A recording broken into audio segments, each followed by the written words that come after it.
खुल जा SIM SIM. कहानियों के खजाने से निकली आज की कहानी का नाम है चांद का तोहफा। चलिए कहानी शुरू करते हैं। हम लोग दशहरे का मेला देखने गए। पापा ने चिंटू के लिए फैंसी चश्मा खरीदा। माँ ने मेरे लिए एक चमकती नीली टोपी और मुन्नी के लिए टॉफी खरीदी। घर जाते वक्त तेज हवा चली। तेज हवा मेरी टोपी उड़ा ले गई। मेरी टोपी पीपल के एक पुराने दरख्त की डाली पर जा लटकी।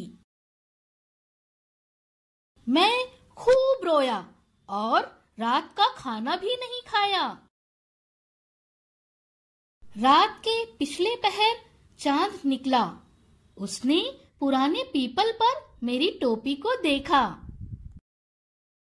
चांद मेरी टोपी पहनकर खुशी से मुस्कुराया और मैं भी मुस्कुराया।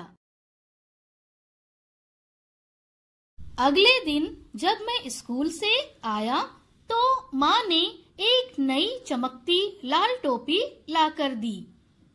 माँ ने कहा, चांद ने भेजी है।